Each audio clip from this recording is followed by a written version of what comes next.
दोस्तों, आज की कहानी में आगे बढ़ने से पहले अगर अभी तक आपने हमारा चैनल सब्सक्राइब नहीं किया है तो कर लें और साथ ही वीडियो को लाइक शेयर कमेंट ज़रूर कर दें। तो चलिए जानते हैं आज की एक और डरावनी घटना को। दोस्तों, रात होते ही कब्रिस्तान की भांति पूरे एरिया में सन्नाटा इस कदर पसरा हुआ था मानो कि ये इलाका सालों पहले ही बंद कर दिया गया हो। और गलती से मैंने अपनी बस को इस तरफ मोड़ लिया। अभी अभी मैं एक बारात में जाकर वापस से घर के लिए लौट रहा था। बारात के सभी मुसाफिरों को मैंने गांव में उतार दिया था और अब बारी थी वापस से अपने घर लौटने की। घर लौटने के लिए जो रास्ता मैंने चुना था उस रास्ते से मैं काफ़ी बार शहर जाया करता था, लेकिन कुछ लोगों का कहना था कि ये रास्ता थोड़ा अजीब और डरावना हो सकता है। पर मैंने कभी भी इस तरह की चीज़ों को सीरियस ही नहीं लिया था और ना ही मैं इन चीज़ों के ऊपर विश्वास किया करता था। ऐसे में मैंने लोगों की बातों को नज़रअंदाज करना ही बेहतर समझा। मुझे ठीक से तो याद नहीं है, लेकिन उस टाइम पर रात के तकरीबन 11:30 बजे से 12 बजे के आसपास ऐसा ही कुछ समय था। ठंडी ठंडी हवा बस के अंदर घुस रही थी जिससे मेरे हाथ कपकपा रहे थे। मेरे बगल में मेरा दोस्त रमेश भी बैठा हुआ था।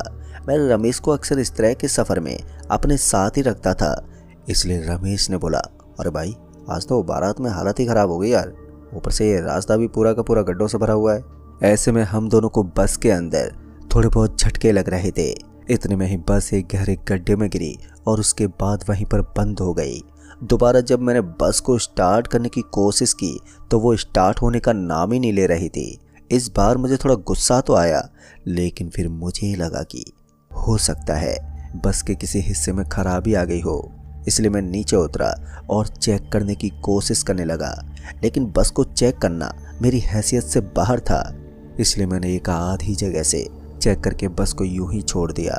मैं फिर से ड्राइविंग सीट पर गया और बस को रीस्टार्ट करने की कोशिश की, लेकिन फिर से मुझे वही अंजाम देखने को मिला। शायद बस के गर्म इंजन ने एकदम से ठंड पकड़ ली थी, जिस वजह से वो स्टार्ट नहीं हो रहा था। इसी बात को जाहिर करते हुए रमेश ने भी बोला, अरे भाई, लगता है जोरदार ठंड के अंदर तुम्हारी बस के पुराने इंजन ने ठंड पकड़ ली है, जिसकी वजह से इसका स्टार्ट हो पाना बहुत मुश्किल हो गया है। उसकी बात सुनकर मैंने भी उसकी बात पर सहमति जताते बोला, अरे भाई, मुझे पहले मालूम था कि ये पुराना इंजन कहीं ना कहीं तो धोखा देगा ही। ऐसी हालत में मैं और रमेश बस के अंदर आकर बैठ गए। हम बस को स्टार्ट करने में तो नाकाम थे, इसलिए हम दोनों ने ठंड से बचने के लिए बस को चारों तरफ से बंद करके उसके अंदर ही बैठे रहे। मैंने एक दो जनों को फ़ोन करने की भी कोशिश की, लेकिन इतनी रात को कोई भी मेरा फ़ोन अटेंड ही नहीं कर रहा था। शायद सभी के सभी घोड़े बेचकर नींद के आगोश में थे। मैं एक दो मैकेनिक को भी जानता था, लेकिन उन्होंने भी मेरे फ़ोन का कोई जवाब ही नहीं दिया, जिस वजह से मुझे अब खुद पर ही गुस्सा आ रहा था। अभी भी मेरा गांव यहाँ से लगभग 14 से 15 किलोमीटर दूर था और 14 से 15 किलोमीटर के सफ़र को पैदल तो तय नहीं किया जा सकता था। ऊपर से ये रोड ऐसी थी कि इसके ऊपर से दूसरे साधनों का गुजरना ना के बराबर था। ऐसी हालत में हम दोनों केवल एक दूसरे का मुंह ताक सकते थे।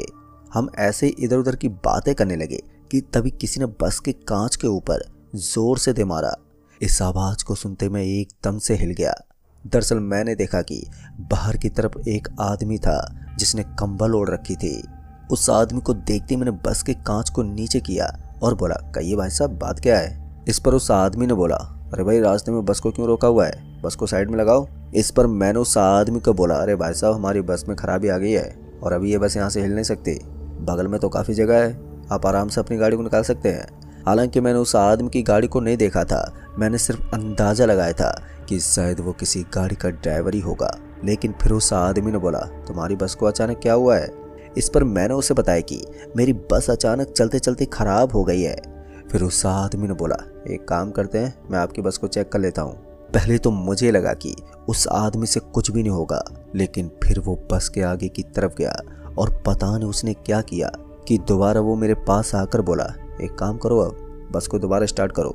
इस बार जैसे मैंने बस को स्टार्ट करने की कोशिश की तो पहली बार में बस स्टार्ट हो गई। फिर उस आदमी ने बोला, मुझे भी ज़रा आगे तक जाना है, तो अगर आप मुझे छोड़ देंगे तो आपकी बड़ी मेहरबानी होगी। मैं उस आदमी को अब किसी भी कीमत पर मना नहीं कर सकता था, लेकिन मुझे एक बात समझ में नहीं आ रही थी कि दिन रात बस चलाने वाला मैं अपनी बस को ठीक करने में नाकाम रहा। फिर इस आदमी ने एक ही पल में बस के अंदर ऐसा कौन सा मैजिक कर दिया कि वो स्टार्ट हो गई। मैं उस आदमी से यही पूछना चाहता था, पर दूसरे ही पल वो आदमी बस के अंदर ही चढ़ गया। और उस आदमी की स्पीड को देखकर ऐसा लग रहा था कि ये दौड़ दौड़ कर काम करता है, लेकिन वास्तविकता तो ये थी कि वो बहुत ही आराम से चलता था। वो आगे वाले केबिन में आकर हमारे बगल वाली सीट के ऊपर बैठ गया। फिर मैंने उस आदमी को बोला, भाई साहब एक बात समझ में नहीं आई, आखिर आपने हमारी बस को एक ही पल में सही कैसे कर दिया। इस पर उस आदमी ने बोला, मैं भी पुराने ज़माने में एक मैकेनिक रह चुका हूँ और अच्छी तरह जानता हूँ कि मुझे क्या करना चाहिए था। वैसे मैं इसी रास्ते पर भटकता रहता हूँ। उस आदमी की बात सुनकर मैं तो उलझन में ही पड़ गया, क्योंकि उस आदमी की हर एक बात गहराई तक जाती है और उसको समझ पाना हर किसी के लिए इतना आसान नहीं होता। धीरे धीरे अब बस आगे बढ़ती जा रही थी और उसके साथ ही मुझे महसूस हो रहा था कि कुछ देर के अंदर मैं अपने गांव के पास पहुंच जाऊंगा। मैंने उस जगह से लगभग 2 किलोमीटर का रास्ता पार कर लिया था और तभी उस आदमी ने बोला, अरे ये सामने क्या हो रहा है। जैसे हमने सामने देखा तो मैंने पाया कि सड़क के ऊपर 3 से 4 लोग आग जलाकर उसके चारों तरफ नाच रहे थे। अब ये देखकर ऐसा लग रहा था कि ये कोई आदिवासी जनजाति है। एक बार के लिए मैं थोड़ा कंफ्यूज हो गया। फिर उस आदमी ने हमारी तरफ देखते बोला, तुम दोनों नीचे उतर कर देखो कि ये सब क्या चल रहा है। उस आदमी की ये बात सुनकर मैं थोड़ा हैरत में पड़ गया। दूसरे ही पल जब मैंने उस आदमी की तरफ देखा तो उसके बाद तो मेरी हिम्मत ही नहीं हुई कि मैं उसके सामने कोई आवाज़ तक निकाल सकूं। दरअसल मैंने देखा कि उस आदमी का चेहरा बदलने लगा था। उसकी आंखें किसी पत्थर की तरह बन गई थी, जो कि काफ़ी ज़्यादा चमक रही थी। मेरे दोस्त का भी बुरा हाल था और वो भी उसका बदला हुआ रूप देखकर पसीने से तरबतर होने लगा। ठंड के इस माहौल में हम दोनों पसीने से लथपथ हो गए थे। बिना वक्त गवाए हम दोनों ने तुरंत ही दरवाजे पर लात मारी और हम नीचे कूद गए। हम किसी तरह से इस ऊपरी शक्ति से बचना चाहते थे। आज तक मैंने इन चीज़ों पर यकीन नहीं किया था, लेकिन आज जब अपने सामने पिशाच को देखा है तो फिर तो मेरी हिम्मत ही टूट गई। हम दोनों अपनी बस से उतरकर उससे काफ़ी आगे आ गए थे। हमें लग रहा था कि शायद अब वो हमारा पीछा छोड़ देगा, लेकिन ये बुरी शक्तियाँ कहाँ किसी का पीछा इतना जल्दी छोड़ती हैं। हम जितनी तेज़ी से भाग रहे थे उस तरह से हम थोड़ी दूर आगे जाते ही बहुत ही बुरी तरह से थक गए थे और हमें फिर से सड़क के कोने पर बैठना पड़ा। हम दोनों एक ही जगह पर बैठकर लंबी लंबी सांस ले रहे थे। अब तक हमारी सांसें भी बहुत ज़्यादा फूल गई थी, जिसकी वजह से अब हमारा और भी भाग पाना बहुत मुश्किल हो रहा था। तभी हमें पीछे से एक आवाज़ आई, अरे भाई साहब मेरी बात तो सुनो।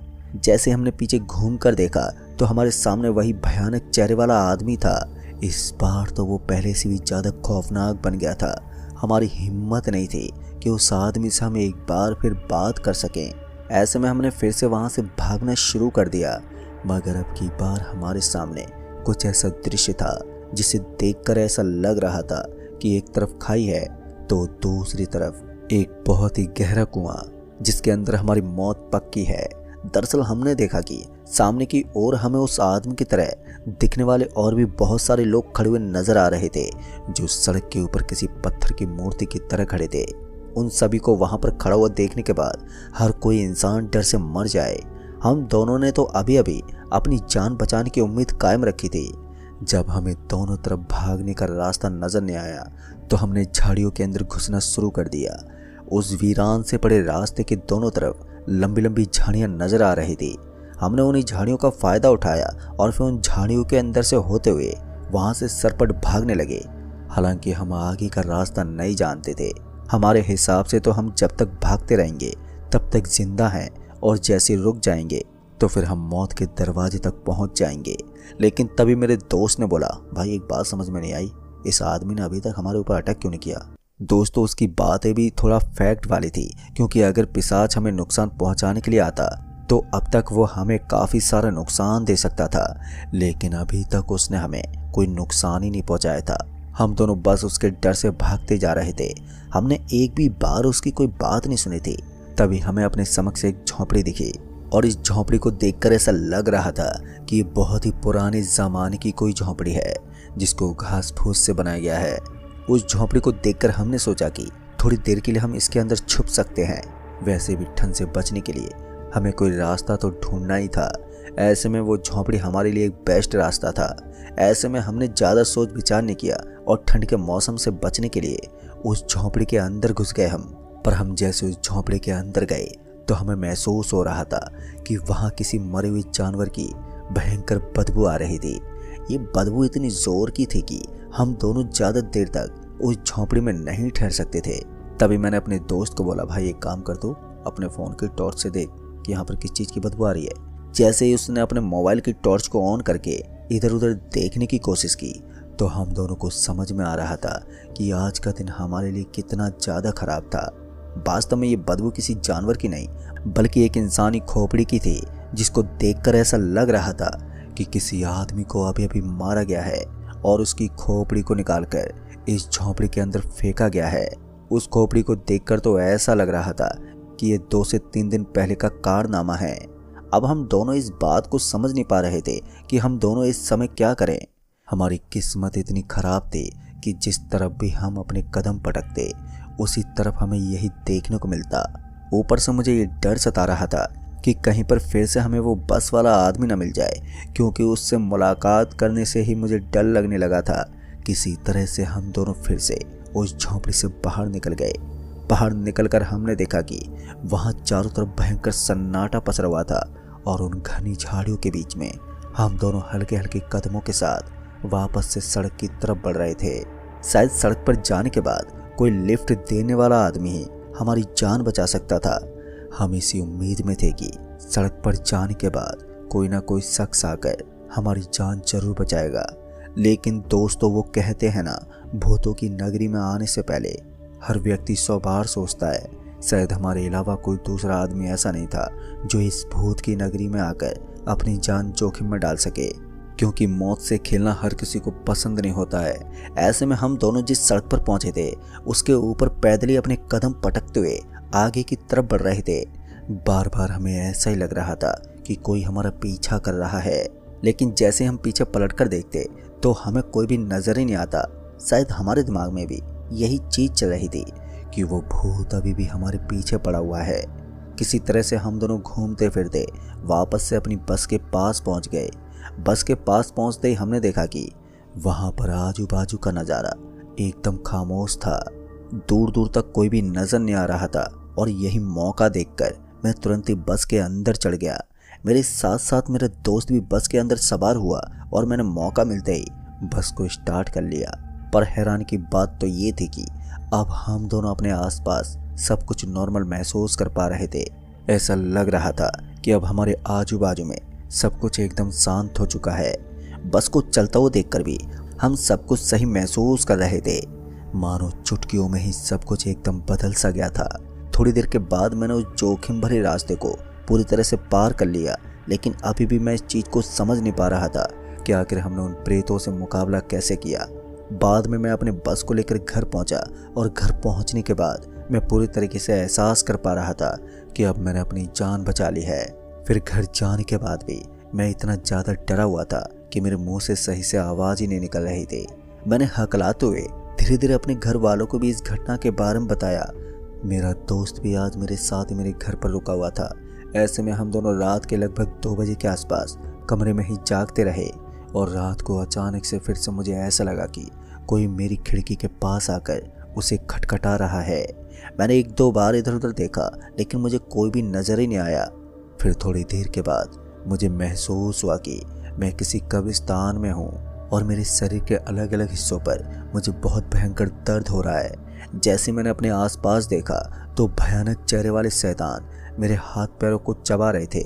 मेरे हाथ पांव पूरे खून से लाल हो गए थे, पर मुझे यकीन नहीं हो रहा था कि मैं सीधा घर से कब्रिस्तान कैसे पहुंच गया। उसके बाद मैंने ज़ोर ज़ोर से चीखना और चिल्लाना शुरू कर दिया। फिर बाद में मुझे महसूस हुआ कि किसी ने मेरे मुंह पर पानी की छींटे मारी हैं, और जैसे मैंने उठकर देखा तो मैंने पाया कि मैं अपने घर में ही था और मैं एकदम सही सलामत था। बाद में मेरे साथ जो हुआ उसके बारे में मैंने घर वालों को बताया। फिर उसके बाद मैं पूरी रात तक सोया नहीं और सुबह होते ही मुझे घर वाले हमारे बगल के गांव में एक मंदिर में लेकर पहुंचे। वहां पर जाने के बाद मुझे पता चला कि मेरे ऊपर ऊपरी शक्ति का साया है और वो ऊपरी शक्ति इतनी भयानक है कि इतनी आसानी से मेरा पीछा नहीं छोड़ेगी। इसलिए मुझे अपने घर में हवन करवाना होगा। दोस्तों, हवन वगैरह करवाने के बाद मेरी ज़िंदगी एक नए सिरे से शुरू हो गई। पर मैंने सोचा नहीं था कि मैं अपनी ज़िंदगी में कुछ इस तरह के हादसों से भी गुजर जाऊंगा जो हर किसी को अंदर से झंझोर देने की काबिलियत रखते हो। मेरे साथ साथ मेरे दोस्त का भी यही हाल था, लेकिन उसके घर पर भी हवन वगैरह करवाया गया।